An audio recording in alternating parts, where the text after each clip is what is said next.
और बड़ी खबर है, जयपुर एयरपोर्ट पर कस्टम की बड़ी कार्रवाई हुई है। कस्टम की टीम ने 513 ग्राम तस्करी का सोना पकड़ा है।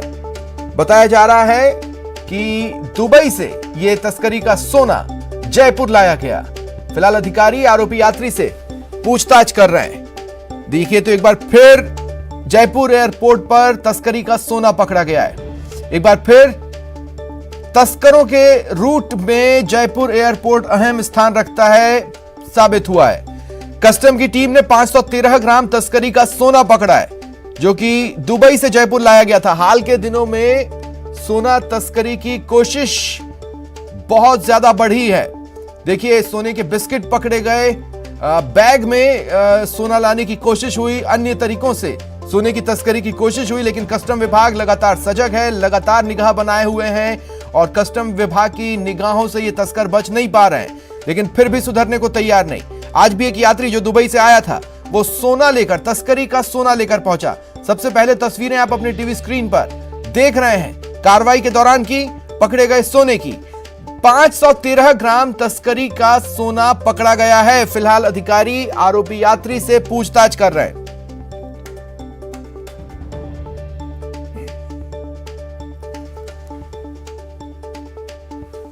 और बाड़मेर से बड़ी खबर है, बालोतरा में सेक्स रैकेट का भंडाफोड़ हुआ है। 2 युवतियों समेत 4 लोगों पर शिकंजा कसा गया। स्पा सेंटर की आड़ में यह सेक्स रैकेट चल रहा था। स्पा सेंटर की आड़ में जिस्म फरोशी का धंधा चल रहा था। नया बस स्टैंड स्थित A1 स्पा सेंटर पर यह एक्शन लिया गया। बड़ी कार्रवाई की गई। सेक्स रैकेट का भंडाफोड़ हुआ। 2 युवतियों समेत 4 लोग पकड़े गए। कार्रवाई के दौरान के कुछ फोटोग्राफ्स हैं, जिन्हें सबसे पहले आप न्यूज 18 राजस्थान पर देख पा रहे हैं। नया बस स्टैंड के पास है ये स्पा सेंटर, A1 नाम से चलता है, लेकिन इस स्पा सेंटर की आड़ में यहां पर जिस्म फरोशी का धंधा चल रहा था। 4 लोग पकड़े गए, 2 युवतियां हैं इनमें से। फिलहाल इनसे पूछताछ की जाएगी और ये खंगालने की कोशिश होगी कि किस तरह से ये काला धंधा चल रहा था, क्या किसी की संरक्षण इन्हें प्राप्त थी, कौन कौन इनके ग्राहक हैं, कहां कहां तक इनकी पहुंच है। जांच का विषय है, जांच शुरू हो चुकी है। बड़ी खबर, बाड़मेर से बालोतरा में सेक्स रैकेट का भंडाफोड़ हुआ है।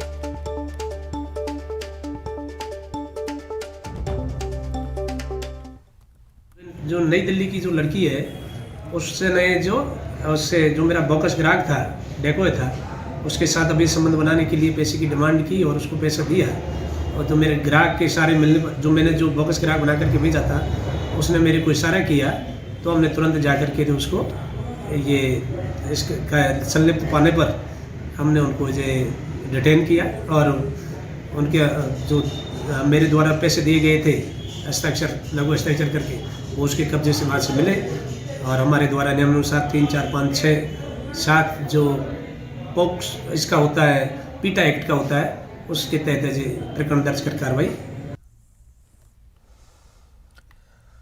दौसा से बेकाबू ट्रेलर के कहर की खबर सुनिए।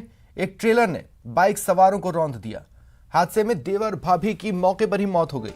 बसवा थाने के पास यह हादसा हुआ। पुलिस ने दोनों शव कब्जे में ले लिए हैं। मॉर्चुरी के लिए मॉर्चुरी में इन्हें रखवाया जाएगा। पोस्टमार्टम के बाद परिवार वालों के सुपुर्द किया जाएगा। फिलहाल जांच शुरू हो चुकी है। एक ट्रेलर बेकाबू होकर बाइक सवारों को चपेट में लेता चला गया, बाइक सवारों को रौंद दिया। देवर भाभी की इस हादसे में मौके पर ही मौत हो गई। बसवा थाने के पास यह घटनाक्रम, यह हादसा, यह दुर्घटना सामने आई।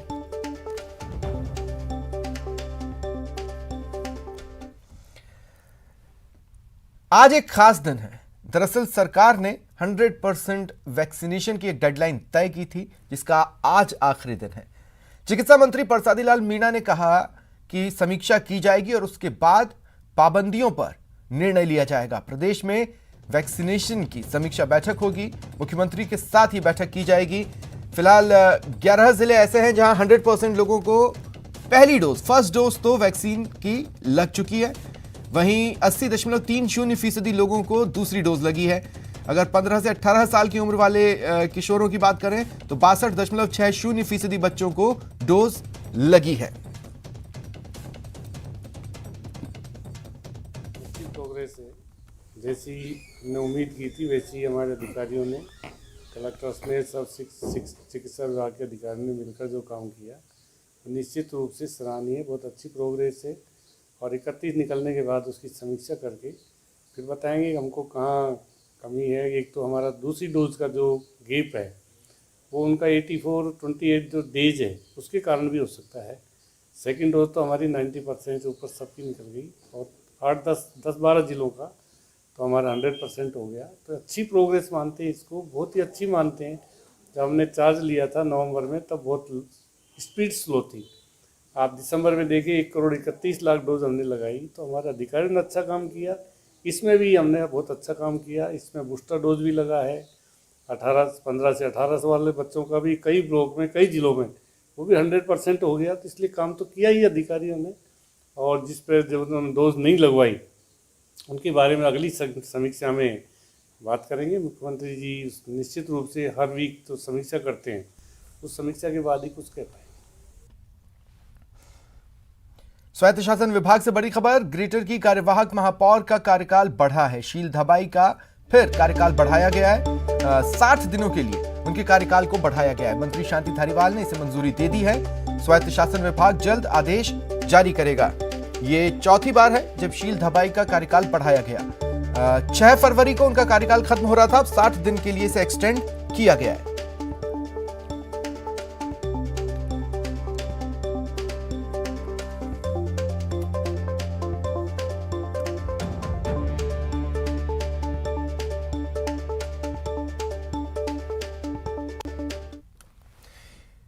ब्यूरोक्रेसी की नई मुखिया उषा शर्मा जयपुर पहुंची। एयर इंडिया की फ्लाइट से वो जयपुर आई।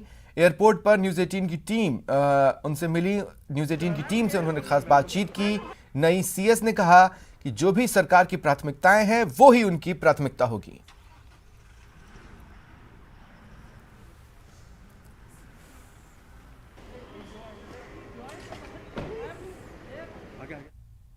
मेरी प्राथमिकता उनके राज्य सरकार की जो अपेक्षाएं उसमें मैं उसके प्रति पूरा प्रयास करूंगी। मेरी प्राथमिकता उनके राज्य सरकार की जो अपेक्षाएं उसमें मैं उसके प्रति पूरा प्रयास करूंगी। मेरी प्राथमिकता उनके राज्य सरकार की जो अपेक्षाएं उसमें मैं उसके प्रति पूरा प्रयास करूंगी। पूर्व सीएस निरंजन आर्य सीएम के सलाहकार बने। निरंजन आर्य ने सचिवालय में मीडिया से बातचीत की। उन्होंने कहा कि सीएम की प्राथमिकताओं को जनता तक पहुंचाना उनका लक्ष्य रहेगा। सीएम के निर्देशन में हम लगातार काम करते आए हैं, आगे भी सीएम गहलोत के नेतृत्व में अपनी सेवाएं देंगे। मैंने पहले भी बताया कि हम लोग सब माननीय मुख्यमंत्री जी के निर्देशानुसार पूरी सरकार में सारे अधिकारियों साथी लोग काम करते हैं और समय समय पे मुख्यमंत्री जी जैसे निर्देश देते हैं उस हिसाब से अभी तक काम करते आए हैं। तो अभी तक का जो अनुभव है या जो हमने देखा है, सीखा है और जो सिस्टम में जिसकी आवश्यकता है वो समय समय पर माननीय मुख्यमंत्री जी तक पहुंचाने का कार्य करेंगे। सर, कोई ये विभागवार रहेगा, कुछ सलाहकार में किस तरह से रहेगा आप, क्योंकि योजनाओं की क्रियान्विति की डे टू डे समीक्षा रोजाना ही करते रहे हैं और बजट घोषणा हो चाहे और भी सीएम की घोषणा हो, तो किस तरह से रहने वाला है आगे कार्यभार? ये माननीय मुख्यमंत्री जी तय करेंगे, उसके हिसाब से फिर आगे की कार्यवाही।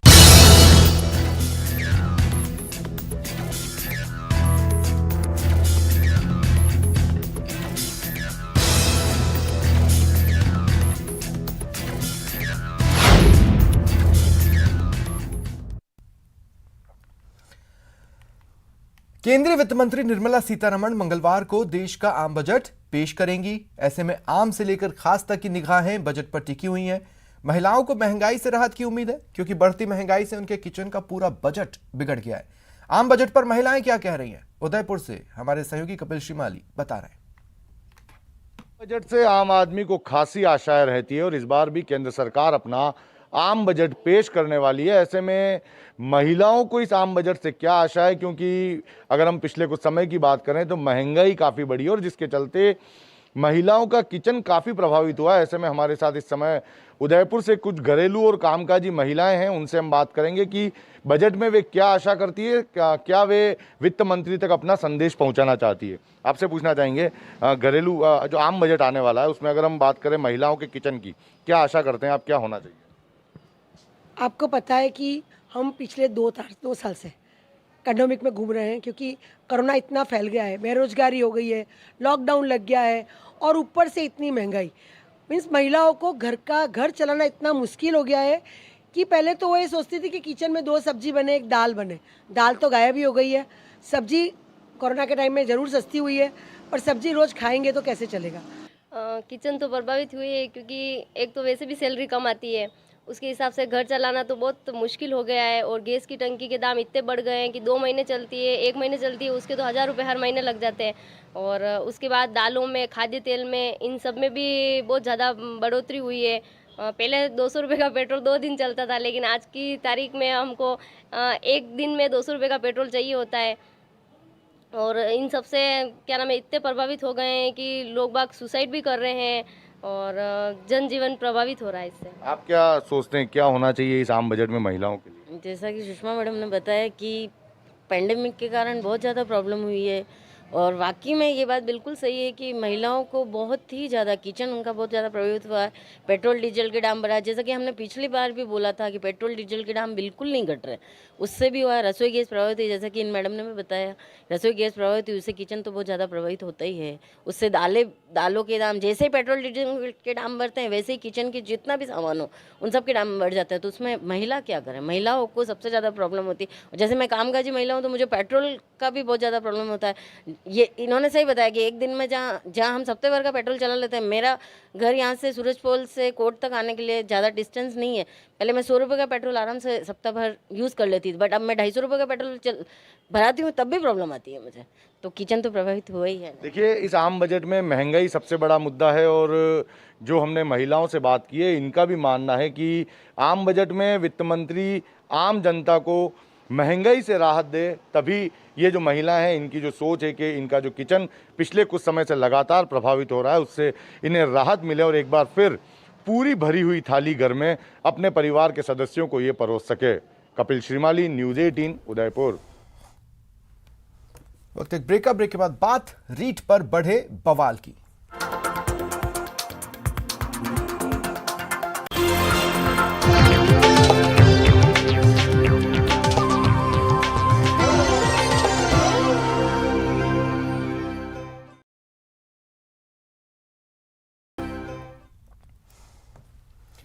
नेता प्रतिपक्ष गुलाबचंद कटारिया ने रीट पेपर लीक मामले में सरकार पर निशाना साधा। कहा, पेपर लीक प्रकरण में राजीव गांधी स्टडी सर्कल से जुड़े लोगों को क्यों जिम्मेदारी दी गई? सर्कल में इनकी नियुक्ति सीएम की सहमति से की गई थी। पेपर लीक प्रकरण के तार इन्हीं लोगों से जुड़े हुए हैं। कटारिया ने पूर्व शिक्षा मंत्री की भूमिका पर भी संदेह जताया। अरे प्रमुख लोग हैं जिनको नियुक्त करने का काम ही राजस्थान के जो मुख्यमंत्री हैं अशोक गहलोत करते हैं। फिर उस समय के शिक्षा मंत्री जी के बिना ध्यान में हो और यहाँ की व्यवस्था ऐसे लोगों को दे दी जाए, बाकी जगह सब सरकारी व्यवस्था के हिसाब से सुरक्षा की गई थी, उसमें एडीएम भी लगाया था, पुलिस प्रशासन भी लगा था, और केवल जयपुर में ऐसी क्या विशेषता रही जिसके कारण से इन प्राइवेट लोगों के हाथ में दिया, इसका मतलब। और जो बोर्ड के अध्यक्ष ने कहा कि राजनीति रीट परीक्षा मामले में मंत्री सुभाष गर्ग ने विपक्ष के आरोपों का जवाब दिया। मीडिया से रूबरू होते हुए उन्होंने सांसद किरोड़ीलाल मीणा के आरोपों पर पलटवार किया। कहा, राजनीतिक ईर्ष्या और द्वेष के कारण मेरा नाम लिया जा रहा है।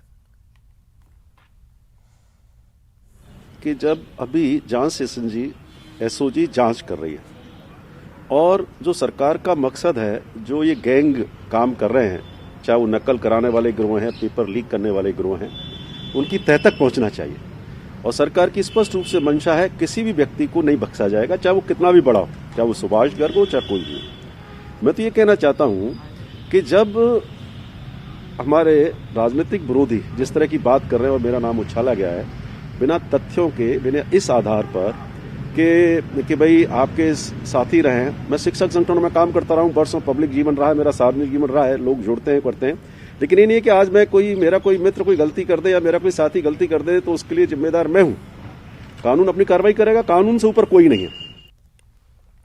बात रीट पेपर लीक मामले में बढ़े बवाल की, कुछ तस्वीरें देखिए। 3 तस्वीरें।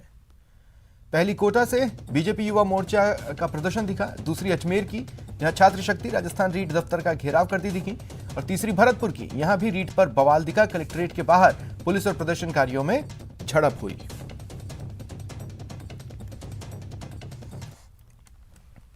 कांग्रेस ने बढ़ती महंगाई को लेकर भाजपा सरकार पर हमला बोला। सचिन पायलट ने कहा, उत्तराखंड में कांग्रेस सरकार के आने पर राज्य की जनता को महंगाई से राहत मिलेगी, सस्ता रसोई गैस सिलेंडर राज्य के लोगों को मिलेगा। उन्होंने महंगाई पर श्वेत पत्र भी जारी किया।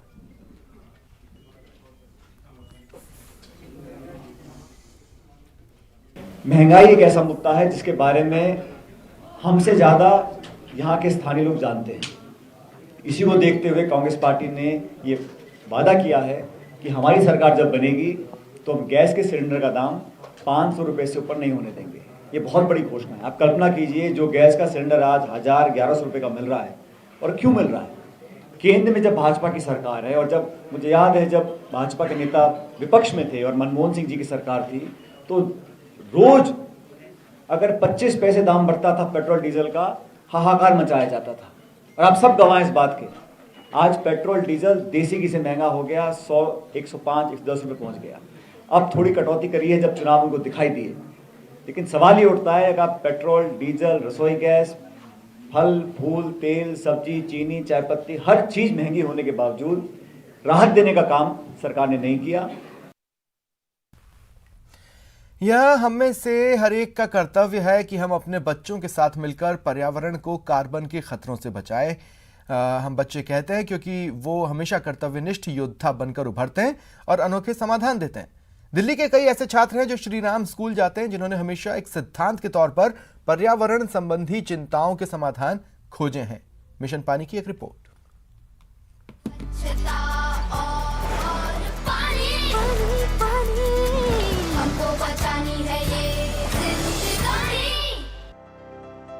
At the Sri Ram schools, we believe that we need to inculcate environment consciousness and awareness amongst our students from the time when they are very young.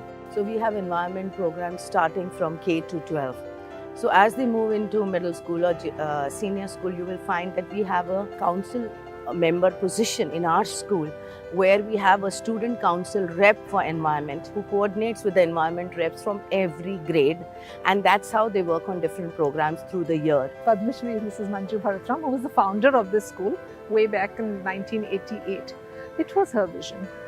She very strongly believed that we need to be a school that thinks, breathes environment. Way back in 2000, we were the first school in Delhi when we started the water harvesting. So it's a part of the school's DNA. We know nothing else. We know no better. So schools may have student council that comprise of head boy, head girl, house captains, but we also have a Paryavaran captain or a Paryavaran representative in the student council of the Sri Ram schools, whether it be junior or senior. So it's a part, it's how we've grown up. It's what we believe in very strongly. It permeates every pore of the TSRS Sri Ramite. One of the projects that I'm really proud of, which our students have taken up, and there are many, but one which I would like to mention where the impact was deep is by Tia and Taira Bhargav. And you will realize that they set up bioswales and regenerated a wasteland in Dwarka, involving the local community. And now the local community enjoys that garden and is looking after it. So there is impact.